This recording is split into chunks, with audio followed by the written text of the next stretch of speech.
अथ श्री शनिवार व्रत कथा। एक समय समस्त प्राणियों का हित चाहने वाले मुनियों ने नैमिषारण्य में एक सभा रखी। उस समय व्यास जी के शिष्य सूत जी शिष्यों के साथ श्री हरि का स्मरण करते हुए वहां पर आए। समस्त शास्त्रों के ज्ञाता सूत जी को आया देखकर महातेजस्वी शौनकादि मुनि उठ खड़े हो गए और सूत जी को नमस्कार किया और सुंदर उच्च आसन दे अर्घ्य से पूजन किया। मुनियों द्वारा आसन पर सूत जी बैठ गए। सूत जी से शौनकादि मुनियों ने विनय पूर्वक पूछा कि हे मुनि, इस कलयुग में हरि की भक्ति किस प्रकार से होगी तथा सभी प्राणी पाप से तत्पर हैं। मनुष्यों की आयु भी कम है, ग्रह कष्ट धन रहित और अनेक पीड़ा युक्त मनुष्य होंगे। हे सूत जी,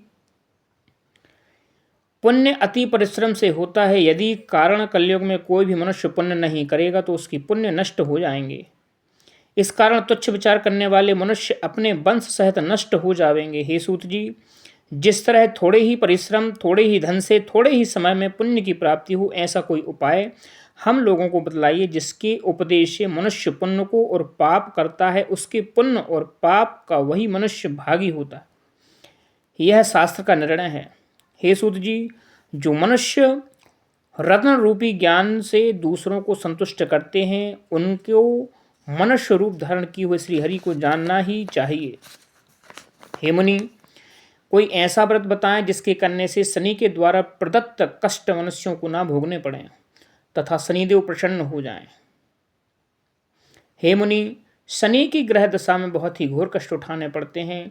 जिस व्रत से कथा से शनिकृत कष्टों का निवारण हो सके उसको सुनने की हमारी इच्छा है। तो सूत जी कहते हैं कि हे मुनिश्रेष्ठ, तुम धन्य हो, तुम ही वैष्णव के अग्रगण्य हो, क्योंकि सब प्राणियों का सदैव हित चाहते हो। मैं तुमसे एक उत्तम व्रत कहता हूं, उसे ध्यान देकर सुनो, जिसके करने से भगवान शंकर प्रसन्न होते हैं और शनि ग्रह कृत कष्ट प्राप्त को नहीं होते हैं।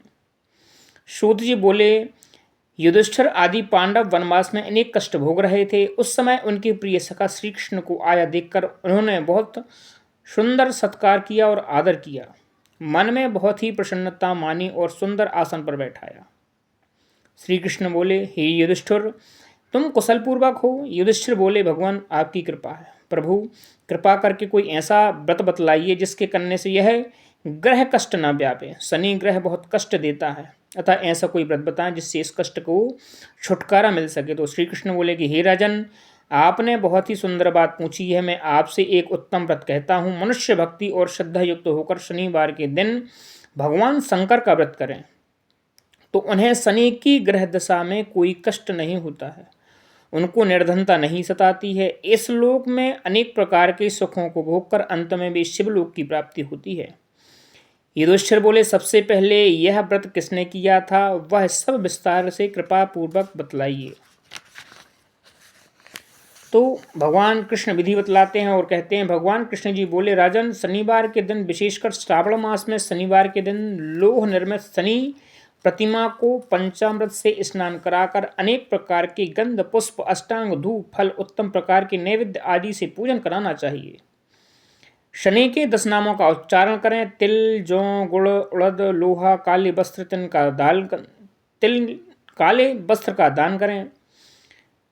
फिर भगवान शंकर का विधिवत पूजन करें, आरती कर प्रार्थना करें, मैं आपकी शरण में हूँ, आप मेरे ऊपर कृपा करें, मेरी रक्षा करें। कि हे शनिदेव, युधिष्ठिर, पहले शनिवार को उड़द का भात, दूसरे को केवल खीर, तीसरे को खलजा, चौथे को पुरियों का भोग। इस व्रत की समाप्ति पर यथाशक्ति ब्राह्मणों को भोजन करावें। इस प्रकार करने से सब प्रकार के अनिष्ट कष्टों की आदि व्याधि सर्वथा नाश होता है। राहु केतु शनिकृत दोष दूर होते हैं। अनेक प्रकार के सुख साधन एवं पुत्र पौत्रादि संपन्न होकर इस लोक में सभी प्रकारों का सुख भोग कर अंत में मेरे लोक को प्राप्त होते हैं। सबसे प्रथम जिसने इस व्रत को किया था उसकी कथा कहते हैं, सुनो। पूर्व काल में इस पृथ्वी पर एक महान राजा हुआ करता था। उसके पुत्र का नाम था धर्मगुप्त। उसने अपने शत्रुओं को वश में कर लिया। देवगति से राजाओं और राजकुमारों पर शनि की दशा आई और राजा धर्मगुप्त राजकुमार के बैरियों ने समाप्त कर दिया। तब धर्मगुप्त राजकुमार के कोई सहारा न रहा। राजगुरु को भी बैरियों ने मार दिया। राजगुरु की विधवा ब्राह्मणी रह गई तथा उसका लड़का शुचिव्रत रह गया। ब्राह्मणी ने राजकुमार धर्मगुप्त को अपने साथ लिया और अपने पुत्र को साथ लेकर नगर जाकर छोड़कर चले गए।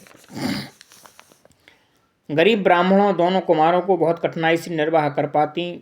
कभी किसी शहर में कभी किसी नगर में दोनों कुमारों के लिए घूमती रहती। एक दिन वह ब्राह्मणी दोनों कुमारों को लिए एक नगर से दूसरे नगर को जा रही थी। मार्ग में महर्षि सांडिल्य के दर्शन हुए। ब्राह्मणी ने दोनों बालकों के साथ मुनि के चरणों को प्रणाम किया और बोली, महर्षि, आज मैं आपके दर्शन से कृतार्थ हो गई हूँ। यह मेरे दोनों कुमार आपकी शरण में हैं, आप इनकी रक्षा करें। तो मुनिवर, यह शुचिव्रत मेरा लड़का है और ये धर्मगुप्त राजपुत्र है और मेरा धर्मपुत्र है। हम सभी को घोर दरिद्रता में पड़े हुए हैं, आप हमारा उद्धार कीजिए। तो सांडिल्य मुनि ब्राह्मणी की सर्व वार्ता सुनी और बोले कि हे देवी, तुम्हारे ऊपर शनिदेव का प्रकोप है, अतः आप शनिवार के दिन व्रत करके भगवान शिव जी की आराधना किया करो और पीपल के वृक्ष का पूजन सूर्य उदय से पूर्व करो, इससे तुम्हारा कल्याण होगा। ब्राह्मणी और दोनों कुमार मुनि को प्रणाम कर श्री शिव मंदिर में चले जाते हैं। शनिवार के दिन दोनों कुमारों ने मुनि के उपदेश अनुसार शनि का व्रत किया तथा पीपल के वृक्ष की पूजा करके शिव जी का पूजन किया। इस प्रकार दोनों कुमारों को करते करते 4 मास व्यतीत हो गए। एक दिन शुचिव्रत स्नान करने के लिए जा रहा था, उसके साथ राजकुमार नहीं था। कीचड़ में एक बहुत बड़ा कलश दिखाई पड़ा तो शुचिव्रत ने उसको उठाया तो देखा उसमें धन था। शुचिव्रत उस कलश को लेकर घर आया और माँ से बोला, माँ, इस शिव जी के प्रसाद को देख, भोलेश्वर ने कलश के रूप में हमें धन दिया है। माता के आदेश से बेटा तुम दोनों को इसको बांट लो। माँ के वचन सुन शुचिव्रत बहुत प्रसन्न हुआ। राजकुमार से बोला, भैया आधा हिस्सा आप ले लो। परंतु शंकर जी की पूजा में विश्वासी राजकुमार बोला, माँ, मैं हिस्सा लेना नहीं चाहता, क्योंकि जो कोई अपने शुक्र से भी पाता है वह उसी का भाग है, उसे स्वयं अपना ही भोगना चाहिए। भोलेश्वर शिव जी मुझ पर कृपा करेंगे। धर्मगुप्त प्रेम और भक्ति के साथ शनि का व्रत करके पूजन करने लगा। इस प्रकार 1 वर्ष व्यतीत हो गया। बसंत ऋतु का समय आया। राजकुमार धर्मगुप्त तथा ब्राह्मण पुत्र शुचिव्रत दोनों वन में घूमने लगे। दोनों वन में घूमते घूमते काफी दूर निकल गए। उनको अनेक गंधर्व कन्याएं खेलती हुई मिली। ब्राह्मण कुमार बोला कि हे भैया, श्रेष्ठ पुरुष स्त्रियों के बीच में नहीं जाते, वे मनुष्यों को शीघ्र ही मोह लेते हैं। विशेष रूप से ब्रह्मचारी को स्त्रियों से भाषण करना, मिलाप करना नहीं चाहिए। परंतु गंधर्व कन्याओं के खेल देखने की इच्छा रखने वाला राजकुमार खेल देखने के लिए उनके स्थान पर अकेला चला गया। ब्राह्मण कुमार नहीं गया। उन गंधर्व कन्याओं के बीच में एक प्रधान सुंदरी उस राजकुमार को देखकर मोहित हो गई और अपने संग की सखियों से बोली, यहाँ थोड़ी दूर एक सुंदर वन है, उसमें नाना प्रकार के सुंदर फूल खिले हैं, तुम जाकर उन सुंदर फलों को तोड़ कर ले आओ, तब तक मैं यहाँ बैठी हूँ। सखियाँ आज्ञा पाकर चली गईं और वहाँ सुंदर गंधर्व कन्या राजकुमार पर दृष्टि जमा कर बैठ गई। राजकुमार उसके पास चला गया। राजकुमार को देखकर गंधर्व कन्या उठी और बैठने के लिए पल्लवों का आसन दिया। राजकुमार आसन पर बैठ गया। गंधर्व कन्या ने पूछा कि आप कौन हैं, किस देश में रहने वाले हैं तथा आपका आगमन कैसे हुआ है। राजकुमार ने कहा, मैं विदर्भ देश का राजा का पुत्र हूँ, धर्मगुप्त मेरा नाम है। मेरे माता पिता स्वर्गलोक सुधार गए हैं, बैरियों ने मेरे राज्य को ले लिया है। मैं राजगुरु की पत्नी के साथ रहता हूँ, वही मेरी धर्म माँ है। फिर राजकुमार ने पूछा कि आप कौन हैं, किसकी पुत्री हैं और किस कार्य से आगमन हुआ है। तो गंधर्व कन्या बोली, विद्रेक नामक गंधर्व की मैं पुत्री हूँ, मेरा नाम अंशुमति है। आपको आता देखकर आपसे बात करने की इच्छा हुई, इसी से मैं सखियों से अलग भेजकर अकेली रह गई हूँ। मेरे बराबर संगीत विद्या में कोई निपुण नहीं है। भगवान शंकर ने हम दोनों पर कृपा की है, इसलिए आपको यहाँ भेजा है। अब से लेकर मेरा आपका प्रेम कभी ना टूटे। कन्या ने अपने गले का मोतियों का हार राजकुमार के गले में डाल दिया। राजकुमार को अत्यंत प्रसन्नता हुई, बोला, मेरे पास ना राज है ना धन है और आप मेरी भार्या कैसे बनेंगी। आपके पिता हैं, आपने उनकी भी आज्ञा ली है। तो गंधर्व कन्या बोली, आप अपने घर जाएं, परसों प्रातःकाल यहाँ आए, आपकी आवश्यकता होगी। राजकुमार से ऐसा कहकर गंधर्व कन्या अपनी सहेलियों से जा मिली और राजकुमार धर्मगुप्त शुचिव्रत के पास चला गया। उसे सब समाचार कह सुनाया। फिर दोनों ने संपूर्ण समाचार अपनी माँ को जाकर बता दिया। उसके बाद से तीसरे दिन शुचिव्रत को सारा साथ लेकर राजकुमार धर्मगुप्त उसी वन में गया। उसने देखा कि स्वयं गंधर्व विद्रक उस कन्या को साथ लेकर उपस्थित हैं। गंधर्व राज ने दोनों कुमारों का अभिवादन और स्वागत किया है। दोनों को सुंदर आसन पर बैठाकर राजकुमार से कहा कि मैं परसों कैलाश पर गौरी शंकर के दर्शन करने गया था। वहां करुणा रूप सुधा के सागर भोले शंकर जी ने मुझे अपने पास बुलाकर कहा कि गंधर्वराज पृथ्वी पर धर्मगुप्त नामक राजभ्रष्ट राजकुमार हैं। उनके परिवारों के लोगों के बैरियों ने समाप्त कर दिया है। वह बालक गुरु के कहने पर शनिवार का व्रत करता है और सदा मेरी सेवा में लगा रहता है। तुम उसकी मदद करो जिसके वह अपने शत्रुओं को बस में कर सके। गौरी शंकर की आज्ञा सिरोधार्य करके मैंने अपने घर को चल दिया है। वहाँ मेरी पुत्री अंशुमति ने बहुत प्रार्थना की। शिव शंकर की आज्ञा तथा अंशुमति के मन में बात जानकर इनको वन में लाया हूँ और इसे आपको देता हूँ। आपके बैरियों को वश में करके मैं आपका राज्य आपको दिला सकता हूँ। ऐसा कहे वह गंधर्व अपनी कन्या का विवाह राजकुमार के साथ कर दिया और अंशुमति की सहेली शादी ब्राह्मण कुमार सचिवत के साथ कर दी गई। राजकुमार की सहायता के लिए गंधर्वों की चतुरंगणी सेना दी। धर्मगुप्त के बैरियों ने जब यह समाचार सुना तो राजकुमार की आधीनता को स्वीकार किया और राजकुमार को राज्य लौटा दिया। धर्मगुप्त सिंहासन पर बैठा और अपने भाई सुचिव्रत की मंत्री नियुक्त किया। जिस ब्राह्मणी ने उसे पुत्र की भांति पाला था उसे राजमाता बनाया।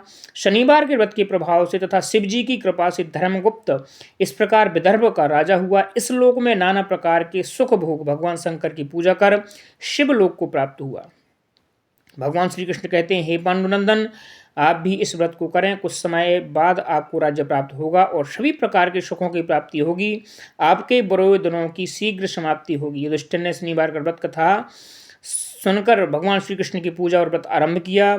व्रत के प्रभाव से महाभारत में विजय प्राप्त करके राज्य पाया। अंत में स्वर्ग लोक को गए। सूत जी बोले, हे मुनिवरों, जो मनुष्य शनिवार को शनि व्रत पीपल का पूजन, भगवान शनि का दर्शन और पूजन कर शनिवार की कथा को सुनता है, उसके निर्धन, धन, पुत्र, अपुत्र को पुत्र, बंदी को बंधन मुक्त, सभी प्रकार की कामनाओं की पूर्ति होती है। नाना प्रकार के सुख भोग अंत में शिवलोक को प्राप्त होता है। इससे कथा कहने से सुनने वाले दोनों सभी मनोरथों को पूर्ण होते हैं तथा संसार में नाना प्रकार के अंत में शिवलोक की प्राप्ति होती है। बोलिए शंकर भगवान की जय।